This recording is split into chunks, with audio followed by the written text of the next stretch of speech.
Hello বন্ধুরা, চলো আমি আমার রান্নাঘরে আবার একটা রেসিপি নিয়ে চলে এসেছি, জিভে গজা। প্রথমে আমি রসটা তৈরি করার জন্য একটা গামলা বসিয়ে তার মধ্যে কিছুটা জল আর চিনি দিয়ে রসটা তৈরি করতে বসিয়ে দিয়েছি। তারপরে একটা কড়াই বসিয়ে দিয়েছি। কড়াইটা যেহেতু গরম হয়ে গেল, এরপরে আমি কড়াইয়ের মধ্যে তেল দিয়ে দিয়েছি। ঠিক আছে, তেলটা যেহেতু গরম হতে থাক, আমি সিমটা আস্তে করে দিয়েছিলাম। তারপরে আমি একটা বাটি নিয়েছি, বাটিটার মধ্যে 2 চামচ কর্নফ্লাওয়ার আর 1 চামচ ঘি নিয়ে একটা ক্রিমের মতন তৈরি করে নিয়েছি। ঠিক আছে, এবার তোমরা চাইলে এটা ময়দা বা ঘি দিয়েও করতে পারো বা ময়দা তেল দিয়েও করতে পারো, কিন্তু ঘি আর কর্নফ্লাওয়ার দিয়ে করলে তোমাদের গজাটা বেশি ভালো হবে, বেশি মচমচে হবে আর খেতেও টেস্ট হবে। ঠিক আছে, এই দেখো আমি কি সুন্দরভাবে এটাকে মিশিয়ে একটা ক্রিমের মতন তৈরি করে নিলাম। আমি ময়দাটা যেহেতু আগেই মেখে রেখে দিয়েছিলাম, এই দেখো ময়দার লেচিগুলো কেটে নিয়েছি।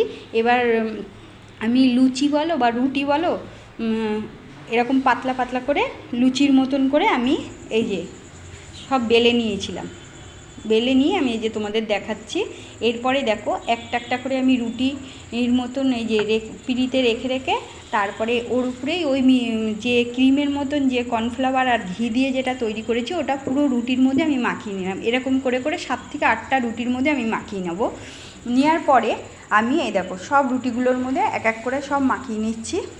এই যে ভালো করে চারিদিকটা মাখাবে, সুন্দর করে মাখিয়ে নেওয়ার পরে তোমরা এই দেখো, আমার তো রুটি পিঁড়িটা ছোটো, তাই আমি কী করেছিলাম, আমি কাঁসার থালার পেছন দিকে রুটিটাকে নিয়ে সব যেগুলো পরপর 7-8টা রুটি আমি নিয়েছিলাম, সেই রুটিগুলোকে আবার বেলে একটু বড় করে নিয়েছি। নেওয়ার পরে আমি দেখো আবার সেই মিশ্রণটা দিয়ে রুটির গায়ে মাখিয়ে নিচ্ছি।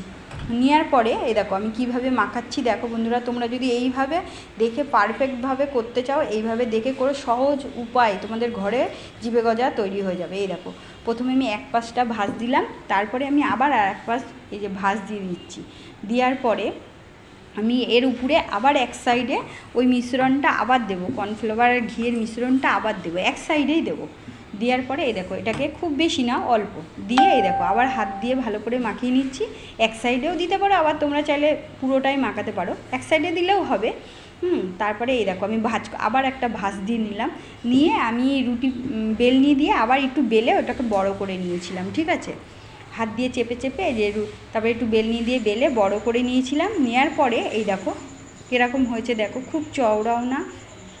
তারপরে তোমরা চাইলে এটাকে চওড়া চওড়া করে কেটেও গজা তৈরি করতে পারো, আবার সরু সরু করে কেটেও গজা তৈরি করো। তোমরা এইভাবে শুধু তেলে ভেজে নিমকির মতন বানিয়ে বয়ম ভরেও রেখে দিতে পারো চায়ের সাথে খাওয়ার জন্য। আবার এইভাবে তোমরা করে এটাকে তোমরা জিভে গজাও তৈরি করতে পারো। ঠিক আছে, এই দেখো আমি এইভাবে করে নিয়েছি। নেওয়ার পরে এই যে আমি বেলনি দিয়ে আবার একটু বেলে নিচ্ছি, কারণ তেলে দেওয়ার পরে কিন্তু ফুলে দেবে। আমি কিন্তু ময়দাটাতে কোনো রকম খাওয়ার সোডা বলো কিচ্ছু দিইনি, খালি যেমন লুচির ময়দা মাখে ওইভাবেই আমি দিয়েছি। দেখো আমি সব আস্তে আস্তে করে তেলে ছেড়ে দিচ্ছি। কিন্তু বন্ধুরা তোমরা যখন তেলে ছাড়বে তখন কিন্তু তোমরা হিটটাকে জোরে দেবে না, গ্যাসের হিটটাকে খুব আস্তে দিয়ে ভাজবে। তাহলে কি হবে, সুন্দর মচমচে একটা ভাজা হবে আর পুরো ভালোভাবে ওটা মানে ভেতর দিক দিয়ে বাইরের দিক দিয়ে সুন্দরভাবে ভাজা হবে। আর এই দেখো কত সুন্দর ভাজা হয়েছে দেখো বন্ধুরা, এই যে আমার এই যে ভাজা হয়ে গেছে, আমি এবার আস্তে আস্তে তুলে নিচ্ছি।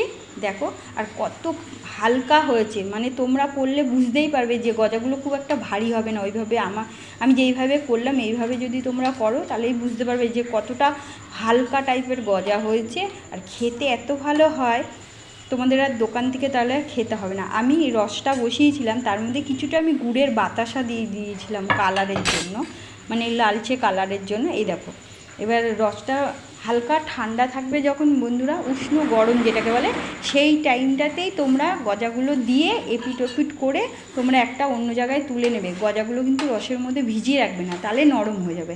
এবার অন্য জায়গায় তুলে রাখার পরে তোমরা এটাকে এমনি রেখে দিতে পারো, আবার ফ্রিজের মধ্যেও রেখে দিতে পারো। এতে এই দেওয়ার সাথে সাথে রস ঢুকে যায়, বেশিক্ষণ রসের মধ্যে রাখতে হয় না। এগুলো খুব হালকা তো, সঙ্গে সঙ্গে দেওয়ার সাথে সাথে রস ঢুকে যায়। এবার দেখো আমি দেখো এক এক করে আবার একটা অন্য প্লেটের মধ্যে আমি তুলে নেব। দেখো কত সুন্দরভাবে রস ঢুকেই গেছে, কিন্তু দেওয়ার সাথে সাথে রস ঢুকে যায়, মানে খুব হালকা হয় তো গজাগুলো ভারী হয় না খুব, রসে দেওয়ার পরে একটু ভারী ভারী লাগে কিন্তু খুব ভারী হয় না। দেখো আমি এক এক করে সব প্লেটের মধ্যে তুলে নিলাম, তুলে নেওয়ার পরে দেখো কি সুন্দরভাবে তৈরি করে দিলাম। আমি খালি তোমাদের একটা রসে ভিজিয়ে দেখলাম, আমার সবগুলো এক এক করে এইভাবেই রসের মধ্যে দিয়ে দিয়ে আমি তুলে দেবো। ঠিক আছে, এই দেখো সুন্দরভাবে আমি সব তুলে নিচ্ছি, নেওয়ার পরে এই দেখো আমার আজকে কি সুন্দর জিভে গজা তৈরি হয়ে গেছে। দেখো প্লেট ভর্তি গজা তৈরি করে ফেলেছি। তোমরা এইভাবে করে ঘরে রেখে দিতে পারো, যখন ইচ্ছা তখন খেতে পারো। আর খুব সুন্দর হয় খেতে, এত সুন্দর হয় না খেতে, মানে তোমরা একবার করে দেখো সবাই, খুব সহজ উপায়। আমরা তো সবাই আটা ময়দা মাখি লুচির জন্য, ঘরে তৈরি করার জন্য। আমি দেখো একটা ভেঙে দেখাচ্ছি তোমাদের, কত সুন্দর দেখো, দেখো কত সুন্দর রস ঢুকেছে। এই যে আজকে আমার জিভে গজা তো রেডি হয়ে গেছে।